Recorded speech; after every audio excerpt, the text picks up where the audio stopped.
A kú déédé àsìkò yìí. Kókó inú ìwé ìròyìn la mú wá fún yín láti inú àwọn ìwé ìròyìn ilé wa. Orúkọ tèmi ni Ọmọgbémisọ́lá ọmọ Alọ́gọ̀madẹ̀. Ìwádìí tuntun ti jẹ́ kó di mímọ̀ wípé àwọn tí ó ṣekú pa Olúkoro ti Koro ní ìjọba ìbílẹ̀ Èkìtì, ìpínlẹ̀ Kwara, Ọba Olúṣẹ́gun Àrẹ̀mú Kòólú fi ara balẹ̀ pètepèrò rẹ̀ ní ilé ọtí láàrin ìlú kí wọ́n tó ṣiṣẹ́ láabi wọn. Ọba Àrẹ̀mú Kòólú tí í ṣe ajagun-fẹ̀yìntì ọ̀gá nínú iṣẹ́ ológun ni àwọn agbébọn ṣekú pa lálẹ́ Ọjọ́bọ̀ nínú ààfin rẹ̀ kí wọ́n tó jí aya àti ẹbí méjì gbé lọ sí ibi tí ẹnikẹ́ni kò mọ̀. Ọba tí wọ́n jáwé oyè fún ní ọdún 2017 ìbá pé ẹni ọdún mẹ́rìndínláàádọ́rin 66 years nítorí wọ́n bí i ní ọdún 1958. Ìwádìí jẹ́ kí a mọ̀ wípé àwọn apanijayé yìí fi ọgbọ́n mú ọmọbìnrin tí ń tajà nílé ọtí yìí kí ó mú wọn dé ààfin ọba nítorí agbègbè kan náà ni. Ẹnìkan láti Koro tí kò fẹ́ dárúkọ ara rẹ̀ sọ fún akọ̀ròyìn lálẹ́ ọjọ́ Ẹtì wípé àwọn oníṣẹ́ láabi yìí ti dé sínú ìlú láti ìrọ̀lẹ́ Ọjọ́bọ̀. Wọ́n jókòó sí ilé ọtí ṣe fàájì. Lẹ́yìn tí wọ́n lo ọ̀pọ̀lọpọ̀ wákàtí ní ilé ọtí tí wọ́n ti di oníbàárà gidi, kọ́sítọ́mà dáadáa, ni wọ́n wá sọ fún ọmọbìnrin ọlọ́tí kí ó mú wọn dé ààfin ọba. Àwọn fẹ́ lọ kí àwọn sì jọ jíròrò lórí ìdàgbàsókè ìlú. Àìmọ̀kan ni ó mú ọmọbìnrin yìí mú wọn dé ààfin ọba kí ó tó padà sẹ́nu iṣẹ́ rẹ̀ nílé ọtí. Ará ìlú Koro mìíràn tí ó pe orúkọ ara rẹ̀ ní Fúnṣọ́ Akórèdé sọ wípé ọba ṣẹ̀ṣẹ̀ padà dé láti ìrìnàjò, ó ń rẹjú lọ́wọ́ ni àwọn agbébọn ṣe ìkọlù sí i. Ó ní lẹ́yìn èyí ni wọ́n da àwọn ológun síta láti máa wá inú igbó ní Kwara àti ìpínlẹ̀ lágbègbè bíi Kogi àti Èkìtì láti ṣe àwárí àwọn agbénipa. Àbílé kábíyèsí lọ́kùnrin Ọ̀gbẹ́ni Adélàjà Àrẹ̀mú fi ara balẹ̀ ṣàlàyé ní ọjọ́ Ẹtì bí àwọn agbébọn ṣe rí ọba pa. Lórí ẹ̀rọ ìbánisọ̀rọ̀ ni Adélàjà ti ṣàlàyé fún akọ̀ròyìn wípé àwọn agbébọn yìí pa ọba nítorí ó kọ̀ láti tẹ̀lé àṣẹ tí wọ́n pa fún un wípé kí ó dìde tẹ̀lé wọn. Ó ní ìtòsí ìlú ni òun ń gbé, lọ́gán tí ará ìlú gbúròó ìbọn ni wọ́n kàn sí òun. Adélàjà ní èròǹgbà àwọn agbébọn ni kí wọ́n jí ọba gbé, ṣùgbọ́n nítorí ó kọ̀ láti tẹ̀lé àṣẹ wọn, bí ó ti sọ wípé àjèjì kan ò lè wá pàṣẹ fún òun, wọ́n yìnbọn sókè láti fi ṣẹ̀rù bà á, ṣùgbọ́n nígbà tí wọ́n rí i wípé ọba ò mira ni wọ́n mọ̀ wípé àwọn ti pàdé alágídí èèyàn, ìdí nìyí tí wọ́n fi yìnbọn pa á. Lẹ́yìn tí wọ́n pa á tán, wọ́n gba ọ̀nà ẹ̀yìnkùlé jáde. Ọmọ ọ̀dọ̀ ọba ni ó ṣe gbogbo àlàyé yìí fún wọn. Àbúrò ọba ní èyí kì í ṣe ìgbà àkọ́kọ́ tí àwọn agbébọn ń yọ wọ́n lẹ́nu nínú ìlú àti nínú oko. Ọ̀pọ̀lọpọ̀ wọn ni kò lè lọ oko mọ́. Ó ní wọ́n kọ́kọ́ wá sí inú oko òun láti wá kó màálùú tí òun ń sìn, òun ra òmíràn padà. Lẹ́yìn náà wọ́n padà wá kó 74 nínú rẹ̀, ṣekú pa ẹni òun gbà láti máa tọ́jú wọn. Ní báyìí, àwọn agbébọn ti ń béèrè fún 100 mílíọ̀nù náírà 100 million naira lórí aya ọba tí wọ́n jí gbé pẹ̀lú àwọn méjì mìíràn. Ẹbí ọba mìíràn sọ fún akọ̀ròyìn lálẹ́ ọjọ́ Ẹtì wípé àwọn ajínigbé ti fún wọn ní wákàtí 48 hours láti fi san owó yìí, àìjẹ́ bẹ́ẹ̀ àwọn á pa gbogbo àwọn tí wọ́n jí gbé. Nígbà tí ó ń fìdí ìṣẹ̀lẹ̀ yìí múlẹ̀, gómìnà ìpínlẹ̀ Kwara Abdulrahman Abdulrazak bu ẹnu àtẹ́ lu ìṣẹ̀lẹ̀ yìí bí ó ti ké sí àwọn ẹ̀ṣọ́ aláàbò láti wá gbogbo ọ̀nà fi mú àwọn oníṣẹ́ láabi wọ̀nyí, ṣe àgbàkalẹ̀ ìyàwó ọba àti àwọn yòókù lákàtà àwọn ajínigbé. Ẹ̀kúnrẹ́rẹ́ ìròyìn yìí wà nínú ìwé ìròyìn Punch tó jáde lónìí.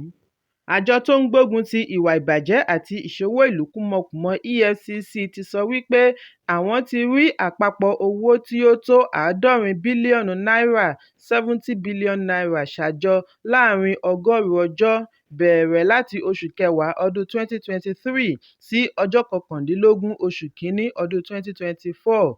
Àlàyé bí wọ́n ṣe rí owó ọ̀hún ṣàjọ ni wọ́n yànnàná sínú ìwé ẹ̀rí wọn tí wọ́n pe àkọlé rẹ̀ ní ìgbìyànjú àti àkójọ operations and recoveries. Láàárín ọgọ́rùn-ún ọjọ́ yìí kan náà ni àjọ EFCC gba ìwé ìpẹ̀jọ́ 3,325, wọ́n gba 2,657 nínú rẹ̀. Ìdájọ́ wá sórí 747 àwọn tí ó lọ́wọ́ nínú ìkówójẹ àti jìbìtì orí ẹ̀rọ. Lẹ́lẹ́kùn-ò-jẹkùn ni wọ́n fi ṣàlàyé iye tí ẹkùn kọ̀ọ̀kan rí ṣàjọ, àpapọ̀ rẹ̀ ní 70 bílíọ̀nù náírà. Ẹ̀kúnrẹ́rẹ́ ìròyìn yìí wà nínú ìwé ìròyìn Daily Post tó jáde lónìí. Kò dín ní ènìyàn 55 àlejò níbi ìgbéyàwó tí wọ́n ń sin ìyàwó relé ọkọ tí wọ́n jí gbé ní ojúnà ìlú Damari ní ìjọba ìbílẹ̀ Sabuwa, ìpínlẹ̀ Katsina. Ará agbègbè kan ni ó fìdí ìṣẹ̀lẹ̀ yìí múlẹ̀ fún akọ̀ròyìn lánàá wípé ìṣẹ̀lẹ̀ yìí wáyé láàárín aago 9 alẹ́ ọjọ́ Ẹtì. Ó fi kún un wípé ọlọ́dẹ mẹ́ta ni ó pàdánù ẹ̀mí wọn níbi ìgbìyànjú àti dóòlà àwọn tí wọ́n jí gbé. Wọ́n ní àwọn tí wọ́n jí gbé kọ́kọ́ lé ní 70, ṣùgbọ́n àwọn mìíràn ríbi sá mọ́ wọn lọ́wọ́ bí wọ́n ṣe fò jáde kúrò nínú ọkọ̀ kántáfànì tí àwọn ajínigbé já gbà lọ́wọ́ àwọn oníyàwó. Ìròyìn jábọ̀ wípé agbègbè Sabuwa kún fún oríṣiríṣi ìṣòro ààbò. Ó ti pẹ́ tí ìjọba ìbílẹ̀ ti ń kojú ìṣòro ajínigbé pẹ̀lú àwọn alamí wọn. Alága ìjọba ìbílẹ̀ Dandume, Alhaji Bashiru Musa, fìdí ìṣẹ̀lẹ̀ yìí múlẹ̀. Sabuwa àti Dandume wà lára ìjọba ìbílẹ̀ tí ajínigbé ń dà láàmú gidi ní ìpínlẹ̀ Katsina. Ní ìgbà kan náà ni a gbọ́ wípé àwọn agbébọn láti inú igbó Sidi ya wọ Tasha Naidaya nítòsí ẹnu ibodè Gazari District ní ìjọba ìbílẹ̀ Sabuwa bí wọ́n ti pa ọlọ́kadà kan tí wọ́n gbé ọ̀kadà rẹ̀ lọ. Gbogbo akitiyan láti rí òṣìṣẹ́ ọlọ́pàá tàbí ẹ̀ṣọ́ aláàbò bá sọ̀rọ̀ lórí ìṣẹ̀lẹ̀ ajínigbé yìí ló já sí pàbó. Ẹ̀kúnrẹ́rẹ́ ìròyìn yìí wà nínú ìwé ìròyìn Punch tó jáde lónìí. Ilé ìfowópamọ́ àgbà Central Bank of Nigeria (CBN) ti sẹ́ wípé àwọn kò ní i lọ́kàn láti ṣe àyípadà $30 bílíọ̀nù tí ó wà nínú àpò ìkówósí owó ilẹ̀ òkèèrè domiciliary account sí náírà.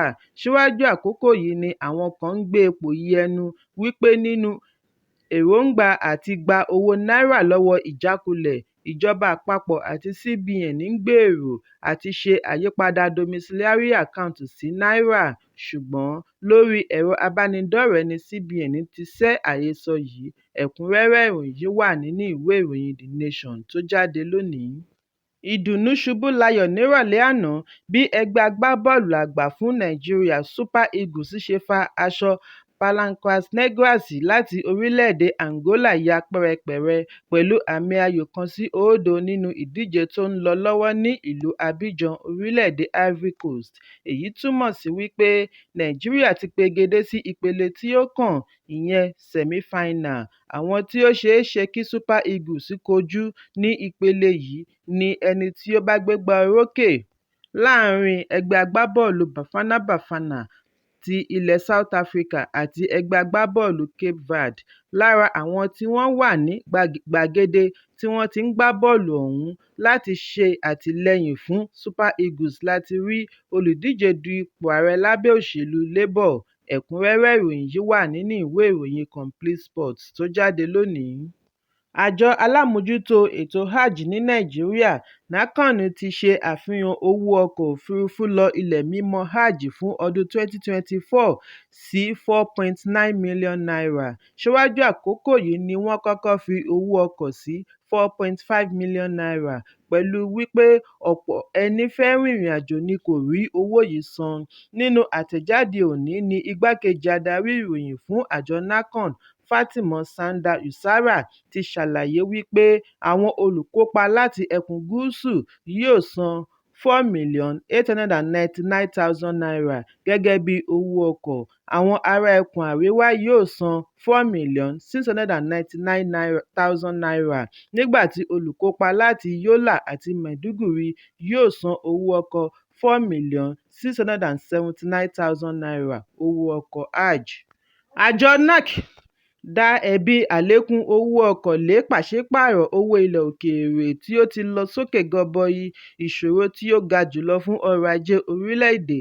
Bákan náà ni wọ́n fún àwọn olùkópa hajj títí di ọjọ́ 12 oṣù kejì láti fi san owó yìí kí wọ́n lè tètè fi ránṣẹ́ sí àjọ olùṣètò hajj kí gbèdéke ọjọ́ 29 oṣù kejì tó pé. Ẹ̀kúnrẹ́rẹ́ ìròyìn yìí wà nínú ìwé ìròyìn Daily Trust tó jáde lónìí. Olùdíje du ipò ààrẹ lábẹ́ òṣèlú Labour nínú ìdìbò ọjọ́ 25 oṣù kejì ọdún 2023, ọ̀gbẹ́ni Peter Obi bá wọn wà lórí pápá láti ṣe àtìlẹ́yìn fún àwọn ẹgbẹ́ agbábọ́ọ̀lù orílẹ̀-èdè Nàìjíríà àti Angola nínú ìdíje 2023 African Cup of Nations tí ó wáyé nírọ̀lẹ́ àná ní ìlú Abidjan, orílẹ̀-èdè Côte d'Ivoire. Obi ni wọ́n rí pẹ̀lú aṣọ ìdánimọ̀ aláwọ̀ ewé àti funfun tí í ṣe ti Super Eagles ilẹ̀ Nàìjíríà.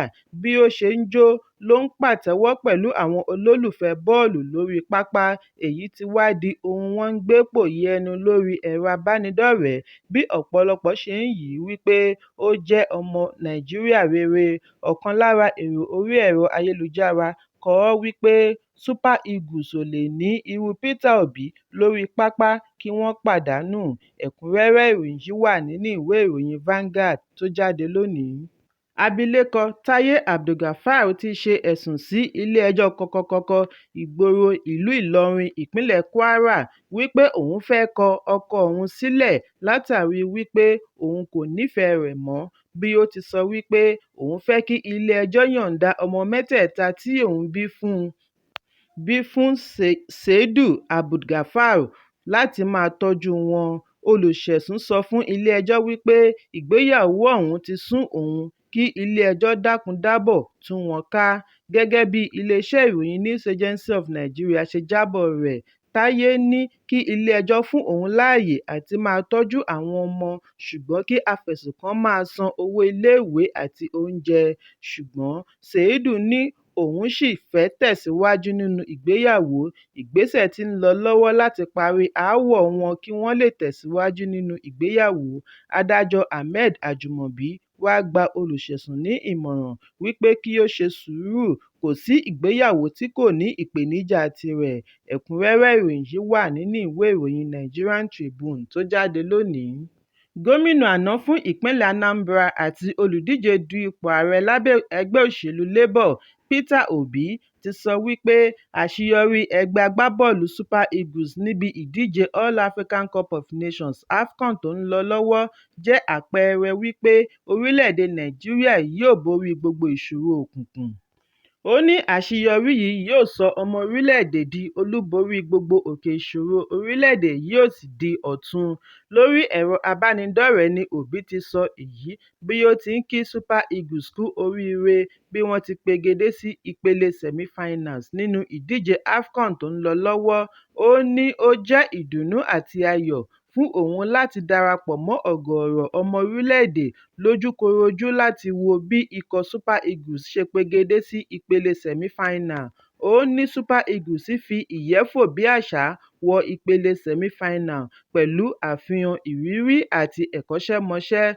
Bákan náà ni ó gbóríyìn fún ikọ̀ Angola. Ó ní wọ́n fi ẹ̀mí gbá bọ́ọ̀lù wọ́n sì pàdánù léraléra. Ẹ̀kúnrẹ́rẹ́ ìròyìn yìí wà nínú ìwé ìròyìn Daily Post tó jáde lónìí. Kókó inú ìwé ìròyìn tòní kò ní jù báyìí lọ.